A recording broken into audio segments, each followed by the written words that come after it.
Selamat malam, Bapak Ibu, Saudara yang dikasihi oleh Tuhan Yesus Kristus. Malam hari ini kita akan membahas topik yaitu doa Bapa kami dan pengakuan iman rasuli. Jadi dua topik ini yang akan kita bahas di malam hari ini. Yang pertama tentang doa Bapa kami, yang kedua tentang pengakuan iman rasuli. Hal apa saja yang ingin kita bahas dalam kedua topik ini?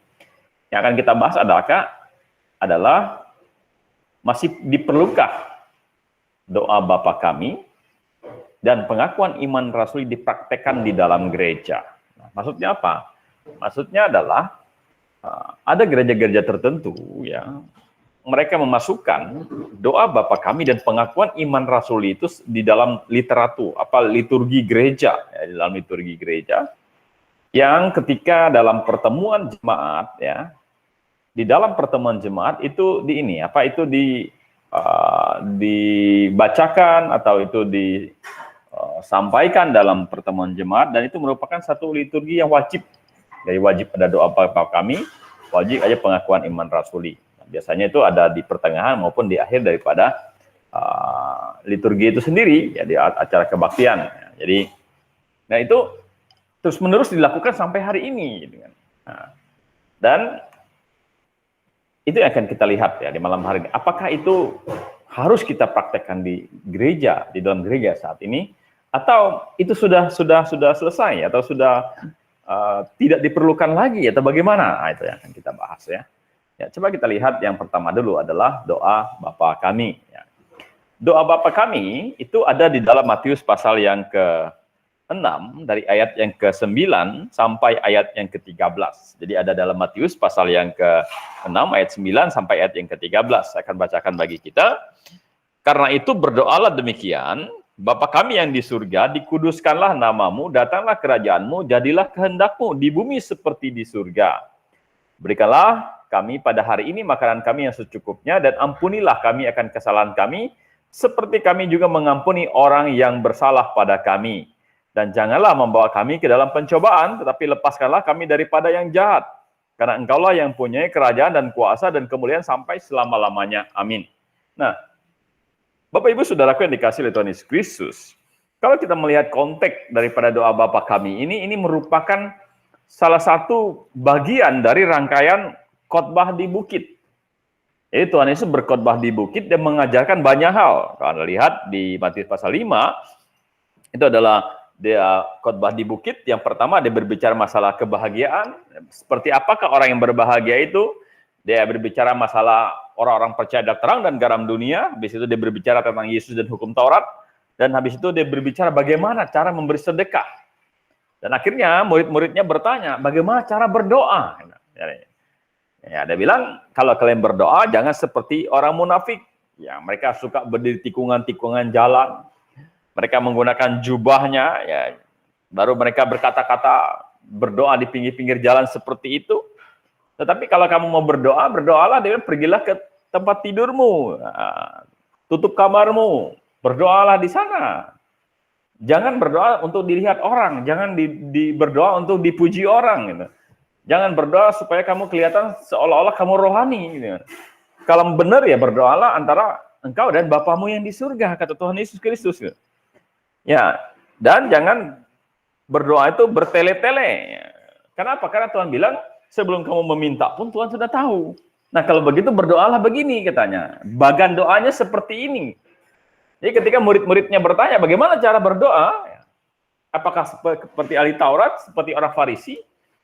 Atau bagaimana? Nah, Tuhan Yesus bilang, inilah bagan doa yang harus kalian sampaikan. Pola doa itu seperti apa? Nah, itu yang diajarkan oleh Tuhan Yesus dalam doa Bapa kami. Nah, di sini kan Bapa kami yang di surga. Nah, jadi yang pertama adalah ketika kita berdoa, kita harus mengakui siapa? Mengakui Allah Bapa adalah Allah kita. Kita adalah anaknya, dia adalah Bapa kita.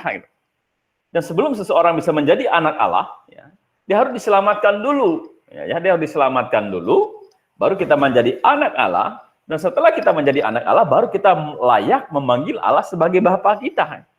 Yaitu Bapa kita yang ada di surga. Jadi Tuhan Yesus ingin berkata kepada mereka bahwa doa yang paling Tuhan dengar itu ada dua.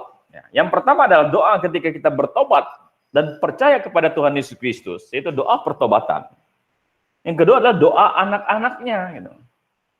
Doa seorang anak kepada bapaknya, doa seorang yang percaya kepada Bapa di surga. Nah, jadi oleh sebab itulah sebelum berdoa pastikan dulu kita adalah orang yang sudah diselamatkan. Sebelum kita berdoa pastikanlah kita adalah anak-anak Allah. Bagaimana supaya kita bisa menjadi anak Allah? Ya kita harus diselamatkan. Bertobat dan percaya kepada Yesus Kristus, kita jadi anak Allah. Nah, ketika kita jadi anak Allah, maka Allah Bapa itu adalah Bapa kita yang ada di surga gitu. Nah, yang kedua, jadi sebelum berdoa, polanya itu dulu. Nah, benarkan dulu kita dulu. Yang kedua ada dikuduskanlah namamu. Gitu. Jadi dikuduskanlah namamu, menguduskan nama Tuhan. Ya. Jadi bagaimana cara menguduskan nama Tuhan? Ya dengan hidup seturut dengan firman Tuhan. Jadi Tuhan Yesus ingin berkata bahwa setiap anak-anak Allah yang ada di muka bumi ini, ya, itu bisa menguduskan nama Tuhan. Ya. Nama Tuhan tidak perlu dikuduskan lagi, memang dia sudah kudus. Tapi maksudnya membuat nama Tuhan itu harum lewat hidup kita. Itu menguduskan nama Tuhan. Nah, saya kasih gambaran begini. Misalnya ada anak yang baik, anak yang pinter, gitu ya, yang berprestasi, gitu kan. Biasanya nama orang tua menjadi harum, gitu. Ya. Wah, ini anak siapa? Bapaknya siapa? Ibunya siapa? Wah, ini hebat. Ini anak hebat. Ini orang tuanya hebat mendidik dia. Berarti nama orang tuanya menjadi mulia, menjadi hebat gara-gara dia, gitu. Demikian sebaliknya, kalau misalnya ini anak siapa? Kok kecil-kecil sudah nakal, kok kecil-kecil sudah berbuat kejahatan, kok kecil-kecil sudah kriminal, ini siapa? Anak siapa? Nah, itu nama orang tuanya jadi buruk. Gitu. Nah, maksudnya adalah sebelum kita berdoa, polanya dulu adalah kita harus diselamatkan. Pola yang kedua adalah sebelum kita meminta, kita yakinkan bahwa hidup kita bisa memuliakan nama Tuhan, menguduskan nama Tuhan. Nah, itu. Dan diajarkan kepada orang Yahudi pada waktu itu, datanglah kerajaanmu, jadilah kehendakmu di bumi seperti di surga. Ini adalah ya permintaan tentang apa? Kerajaan di bumi seperti di surga. Di mana ada kerajaan yang Tuhan memerintah di bumi seperti di surga. Ini berbicara tentang kerajaan 1000 tahun. Jadi Tuhan ajarkan kepada mereka harus menantikan segera Tuhan Yesus ya ditolak bukan oleh orang Yahudi tapi oleh non Yahudi, maka akan segera masuk dalam kerajaan 1000 tahun.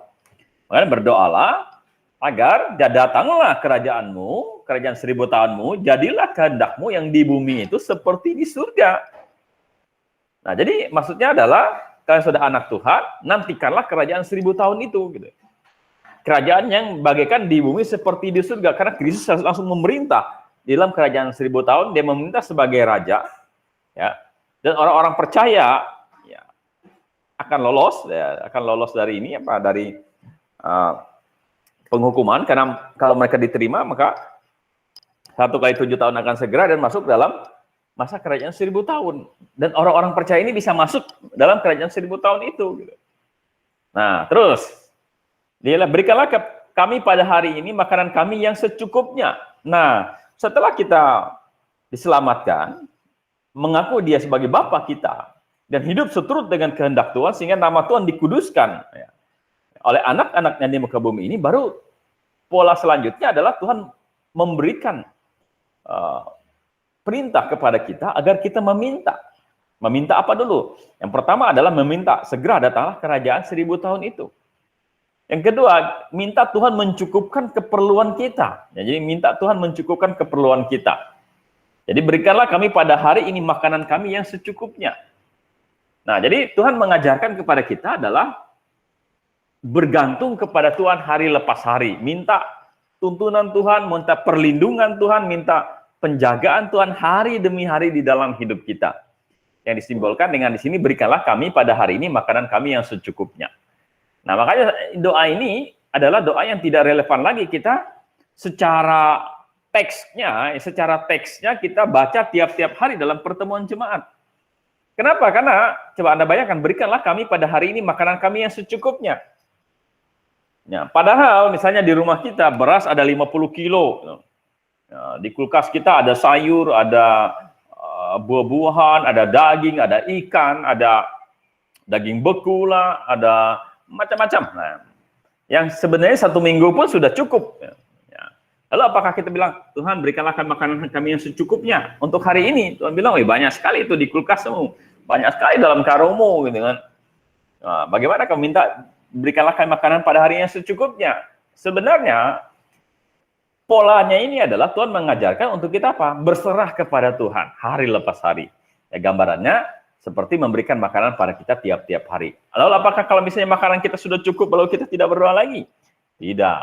Karena ayat ini ingin mengajarkan kepada kita adalah supaya kita berserah kepada Tuhan hari lepas hari. Nah, sehingga sebenarnya karena konteksnya seperti itu, maka itu tidak relevan untuk kita secara teksnya gitu kan. Kita baca, kita hafal, kita bacakan atau kita jadikan itu doa ulang-ulang ya, doa ulang-ulang yang kita doakan di dalam pertemuan jemaat gitu ya.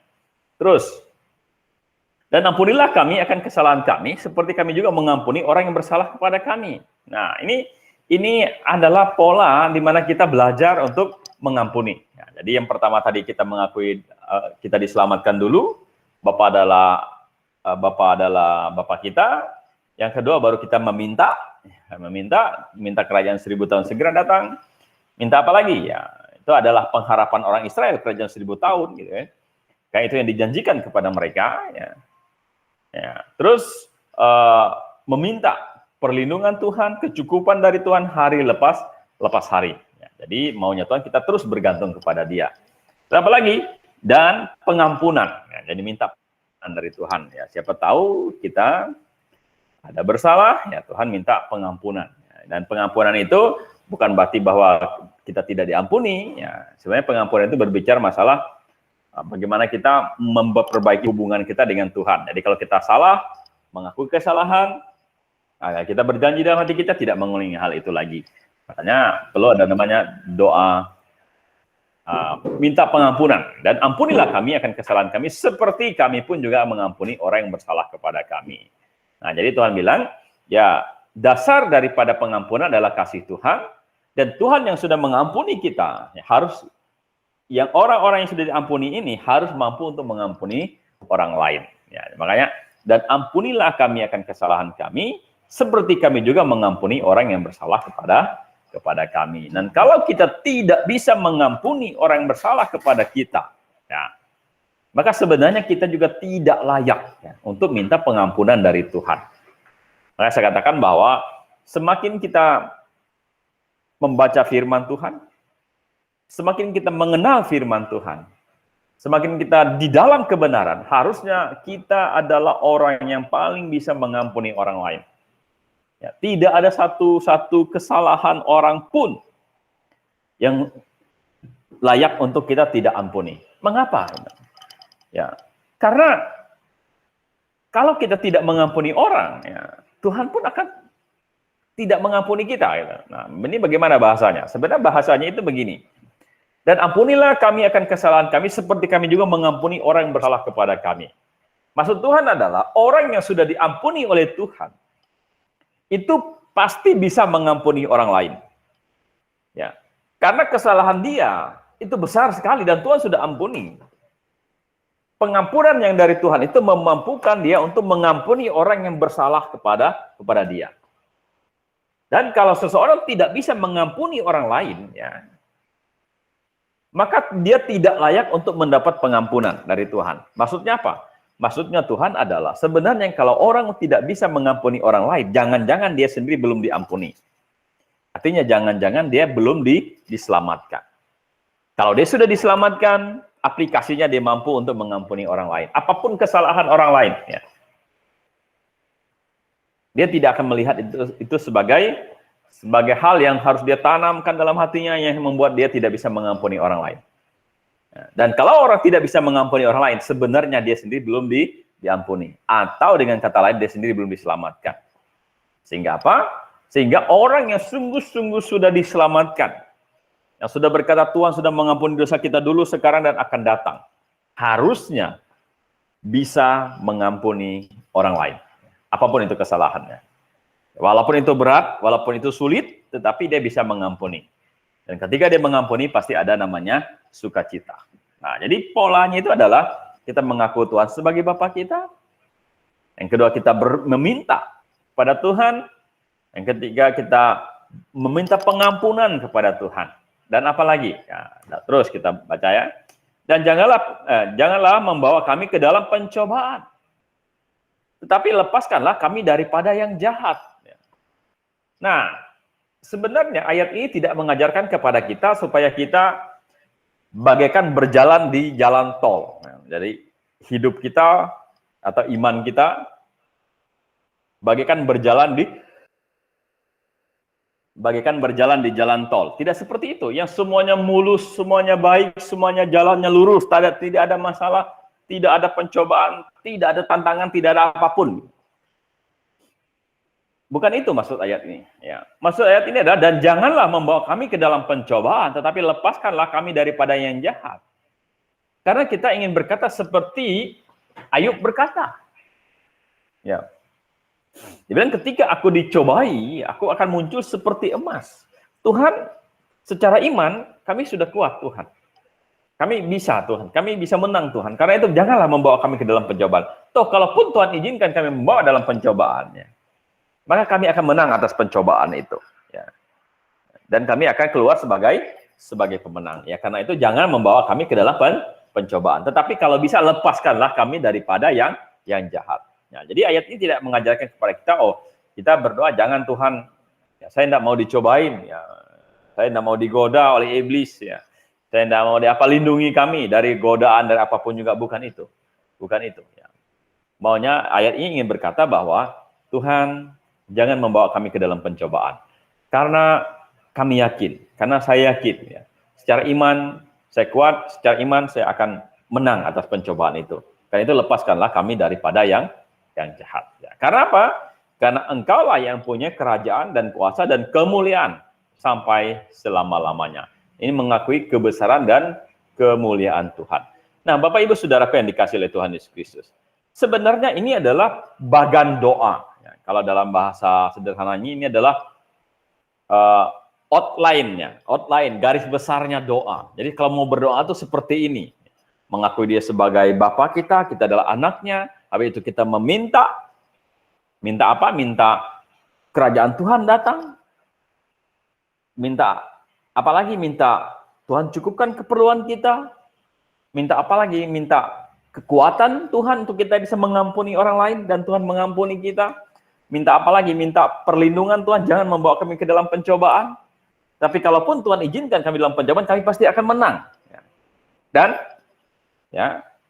Dan serahkan doa kita itu kepada Tuhan, karena dia yang punya kerajaan dan kuasa dan kemuliaan sampai selama-lamanya. Artinya biarlah kehendak Tuhan yang terjadi, seperti Tuhan Yesus berdoa. Bukan kehendakku yang jadi, tapi kehendakmu lah yang jadi. Nah, ini namanya bagan doa, pola doa.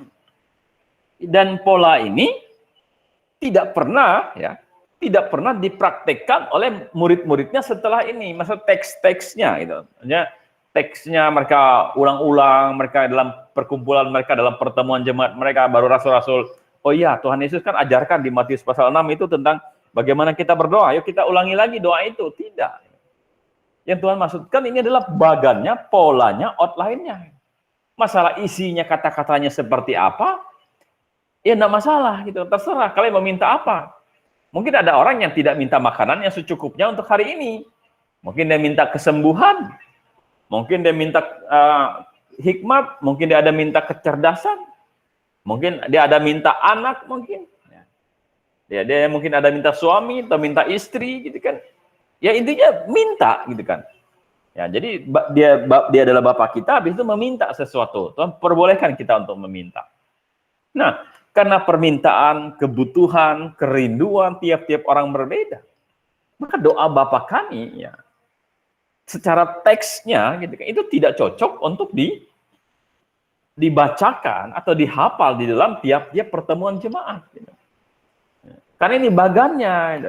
Saya tidak tahu gereja Katolik awal-awalnya mereka mempraktekkan itu, sehingga tanpa disadari ketika Martin Luther keluar dari Katolik, membentuk namanya gereja Protestan pun ikut juga. Gitu. Dan kesini-sini gereja karismatik juga ikut juga. Gitu. Tapi di gereja Protestan biasanya ini wajib, ya, dimasukkan dalam sebuah liturgi, ya, diwajib dalam sebuah liturgi. Dan terus mereka sampaikan.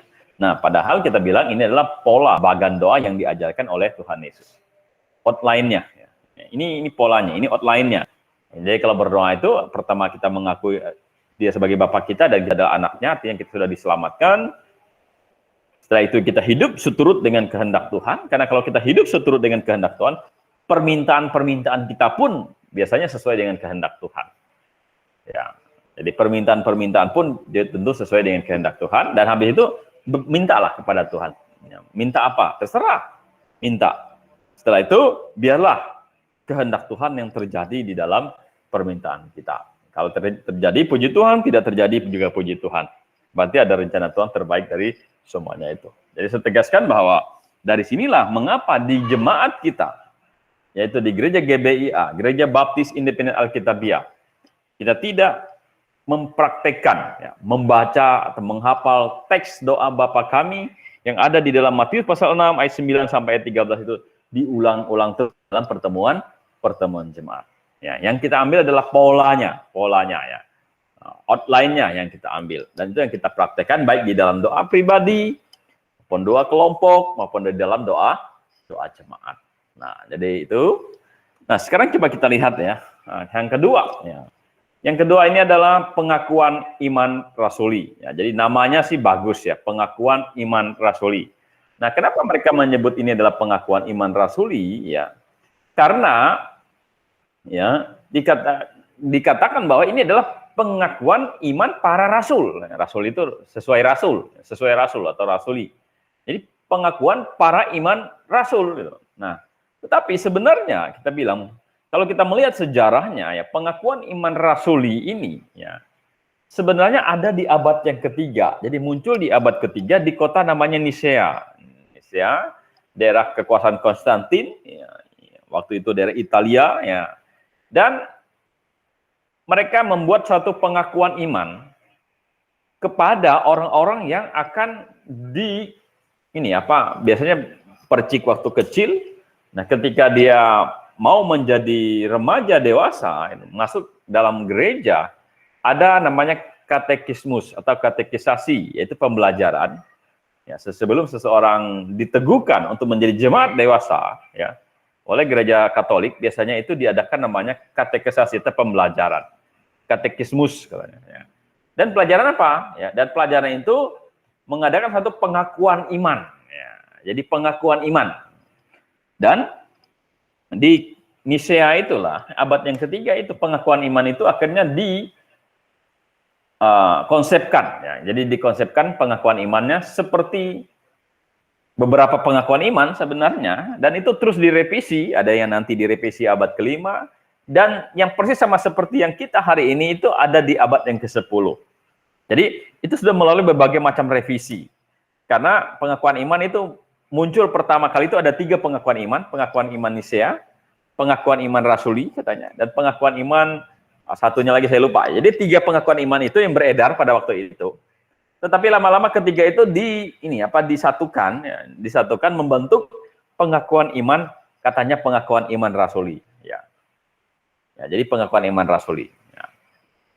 Nah, Bapak Ibu Saudaraku yang dikasih oleh Tuhan Yesus Kristus, jadi Anda bayangkan ini adanya abad ketiga, dari 3 konsep dijadikan satu, direvisi beberapa kali ya sampai abad yang ke-10, sehingga persis seperti apa yang kita adakan hari ini. Lalu kenapa di GBIA, Gereja Baptis Independen Alkitabiah, kita tidak mengadakan pengakuan iman rasuli dalam pertemuan jemaat? Alasan yang pertama adalah ya, karena sebenarnya ini bukanlah pengakuan iman para rasul. Ya. Kalau pengakuan iman para rasul itu adanya di mana? Ya, pengakuan iman para rasul itu adanya di Alkitab. Ya, Petrus berkata, engkau adalah Kristus, anak Allah yang hidup. Nah, itu pengakuan iman rasuli. Ya, Yesus mengaku bahwa Yesus Kristus adalah anak Allah yang hidup. Nah, jadi itu pengakuan iman rasuli. Tetapi yang ini bukan pengakuan iman rasuli, ini adalah pengakuan iman yang dimunculkan oleh gereja pada waktu itu, yang adalah gereja Katolik. Ya. Sebenarnya ada beberapa kata-katanya tidak ada masalah, gitu. Ya. Tetapi jelas bahwa ini adalah bukan pengakuan iman rasuli. Itu yang pertama dulu. Yang kedua, Banyak orang hari ini percaya ini adalah pengakuan iman rasuli. Seolah-olah ini besar dari rasul, padahal tidak. Ya. Jadi seolah-olah yang satu, aku percaya kepada Allah Bapa yang Maha Kuasa, Khalik langit dan bumi, itu dari Petrus. Yang kedua, dan kepada Yesus Kristus anaknya yang tunggal, Tuhan kita, itu dari Matius misalnya. Sampai 12 rasul katanya, sampai Paulus juga. Nah, tapi tidak demikian. Ini bukan pengakuan iman para rasul. Para rasul tidak pernah membuat pengakuan iman. Pengakuan iman mereka ada dalam firman Tuhan. Nah, kenapa saya katakan bahwa ini berbahaya? Karena dari pengakuan iman ini ada orang membangun pengajaran gitu. Beberapa waktu lalu saya ada ditanya oleh seseorang gitu kan, tentang penghakiman. Ya. Katanya penghakiman nanti bahwa orang masuk surga, masuk neraka itu nanti ditentukan ketika dia menghadap Allah Bapa. Gitu. Jadi sanalah nanti akan dibukakan, oh kamu sudah percaya masuk surga, oh kamu tidak percaya masuk neraka. Gitu. Nah, sehingga dari situ orang ini punya konsep bahwa saya tidak tahu saya pasti masuk surga atau pasti masuk neraka. Tuhan nanti yang menilainya. Gitu. Nah dari mana dia muncul konsep seperti itu? Karena di pengakuan iman yang ketujuh, di sini kita dan dari sana ia akan datang untuk menghakimi orang yang hidup dan yang mati. Nah, nanti penghakiman itu cuma satu katanya, yaitu penghakiman orang yang hidup dan mati dikumpulkan. Yang percaya masuk surga, yang tidak percaya masuk neraka gitu. Saya bilang, kok bisa begitu? Iya, katanya dalam pengakuan iman rasuli yang ketujuh itu begitu. Nah, Anda bayangkan, dia membangun sebuah pengajaran berdasarkan pengakuan iman gitu. Yang katanya pengakuan iman rasuli yang sebenarnya bukan pengakuan iman rasul. Inilah pengakuan iman yang dibuat oleh gereja sebenarnya. Ya, jadi kita bilang sebenarnya tidak demikian, gitu kan? Kalau orang sungguh-sungguh percaya, kalau kita mati kita pasti masuk surga. Kalau kita hidup waktu Tuhan datang untuk kedua kali, kita akan masuk surga. Memang kita akan menghadapi pengadilan Kristus, tapi bukan untuk masuk surga, masuk neraka, menentukan masuk surga, masuk neraka, tetapi untuk menentukan upah kita. Sedangkan yang tidak percaya nanti akan dihakimi oleh Allah dalam penghakiman aras putih, itu akan pasti masuk neraka, tetapi berat ringannya hukuman di neraka itu ditentukan nanti di situ. Itu pengajaran Alkitab. Tetapi karena tiap minggu membacakan pengakuan iman rasuli, nanti seolah-olah itu dianggap sebagai kebenaran, dan poin-poin pengakuan iman itu dianggap sebagai suatu pengajaran. Sehingga dia bilang nanti dia akan datang untuk menghakimi orang yang hidup dan yang mati. Nah, untuk menentukan masuk surga atau masuk neraka. Itu yang kedua. Kenapa kita menolaknya? Karena akan ada penyimpangan pengajaran. Nah, yang ketiga adalah karena pengakuan iman ini sebenarnya bukan pengakuan iman yang dibuat oleh para rasul, tapi pengakuan iman ini pengakuan iman yang dibuat oleh gereja. Contohnya adalah bisa kita lihat di ayat 9. Gereja yang aku percaya kepada Roh Kudus, gereja yang kudus dan am. Ya, jadi gereja yang kudus, oke. Kita juga percaya gereja yang kudus. Ya, maksudnya gereja yang terdiri dari orang-orang kudus. Dan am. Nah, am ini apa? Am ini, ya, akar kata am ini adalah umum. Ya, akar kata am ini adalah raya. Ya. Akar kata am ini adalah Katolik. Jadi am, raya, umum, Katolik itu sama. Jadi Roma Raya. Jadi gereja Roma Raya, artinya gereja Roma Katolik. Gereja yang am, yang umum, gereja yang Katolik, gereja yang raya, ya, dan am itu sama sebenarnya. Jadi kalau Anda orang Protestan seharusnya tidak mau membacakan pengakuan iman ini. Kenapa? Karena di sini katakan percaya kepada gereja yang kudus dan Katolik, gitu. Karena am itu sendiri artinya Katolik, gitu. Raya atau umum. Gereja Roma Raya, gereja Roma Katolik itu sama sebenarnya. Gereja yang am itu sama, gereja yang umum, yang Katolik, yang Roma sama sebenarnya. Tetapi karena hanya kata am ini, jadi orang tertutup sebuah kebenaran. Ya. Coba kalau tulis Katolik situ yang artinya sama dengan Katolik juga, maka tidak ada orang kelompok Protestan yang mau mengakui pengakuan iman rasuli. Makanya saya bilang bahwa pengakuan iman ini pengakuan iman yang dibuat oleh gereja Katolik, gitu kan? Yaitu percaya gereja yang kudus dan am. Makanya kalau gereja Katolik, lihat orang-orang Protestan yang keluar dari Katolik, dia senyum-senyum saja. Ya. Kenapa? Walaupun mereka Protestan, tapi mereka masih mengakui gereja yang kudus dan Katolik. Ya, jadi persekutuan orang kudus, pengampunan dosa, kebangkitan tubuh, dan hidup yang kekal. Nah, jadi Bapak Ibu Saudaraku yang dikasih oleh Tuhan Yesus Kristus, Anda lihat ya, orang sini di yang teks yang kita lihat di sini, mereka membagi menjadi 12 ya, 12 poin ya, dibuat-buat sebenarnya. Untuk apa? Untuk satu ini mewakili satu rasul, jadi 12 rasul jadi 12 poin. Nah, kita bilang ini adalah satu kekacauan. Jadi oleh sebab itulah kenapa kita tidak membacakan itu dalam pertemuan jemaat. Yang pertama, karena doa Bapa kami adalah pola, ya, bagannya, outline-nya, itu yang Tuhan ajarkan, bukan teksnya, kata-kata itu diulang-ulangi dalam pertemuan jemaat. Lagi pula ada konteks-konteks yang tidak sesuai sebenarnya. Yang kedua adalah, kenapa kita tidak membacakan pengakuan iman rasuli ya, di dalam pertemuan jemaat? Ya karena pertama ini bukan dibuat oleh rasuli. Ya, yang kedua karena ada hal-hal yang dalam teks ini sendiri adalah salah, gitu ya, salah. Yang ketiga ini dibuat oleh gereja Katolik, ya. Dan salahnya adalah salah satunya adalah percaya gereja yang kudus dan Katolik. Ya, padahal kita percaya gereja yang benar adalah gereja yang lokal, ya, lokal. Gereja yang lokal, yang satu tubuh Kristus terdiri dari satu jemaat lokal. Satu tubuh Kristus terdiri dari satu jemaat lokal. Ya, gereja bukan gereja yang universal, dan gereja bukanlah yang umum, yang Katolik. Tetapi gereja yang benar adalah gereja lokal. Makanya kita menyebut gereja baptis independen. Independen itu mewakili bahwa kita adalah jemaat lokal, yang dimana satu tubuh Kristus terdiri dari satu jemaat lokal yang langsung bertanggung jawab kepada Kristus. Kalau Anda baca di dalam Alkitab, ya Tuhan selalu berbicara tentang jemaat lokal kepada jemaat yang ada di Efesus. Berarti ada satu jemaat lokal yang ada di Efesus, di Smyrna, di Philadelphia, di Sardis. Ya. Jadi itu adalah jemaat lokal. Kalau misalnya jemaat itu sifatnya universal atau yang am, ya, harusnya dia cukup kirim ke Yerusalem, nanti Yerusalem kirim ke cabang-cabangnya. Misalnya Efesus, Smyrna, Philadelphia, Sardis, Tiatira, tidak demikian. Ya. Dia langsung mengirim kepada tiap-tiap jemaat lokal. Karena gereja yang benar itu adalah gereja yang lokal, bukan yang am, bukan yang Katolik, bukan yang Roma, bukan yang universal, bukan, tetapi yang lokal. Nah, dari sinilah kita melihat bahwa pengakuan iman rasuli dan ya, doa Bapa kami tidak perlu dipraktekkan. Kalau pengakuan iman rasuli sebenarnya kita tidak perlu terima. Kalau doa Bapa kami itu polanya, bagannya itu benar. Jadi kalau berdoa bagannya seperti itu. Nah, jadi itu saja yang kita bahas di malam hari ini.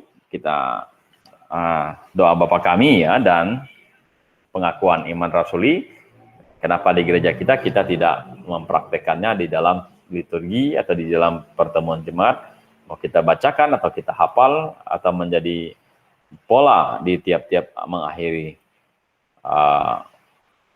kebaktian. Ya, biasa di gereja-gereja tertentu itu adalah setiap kali mengakhiri kebaktian.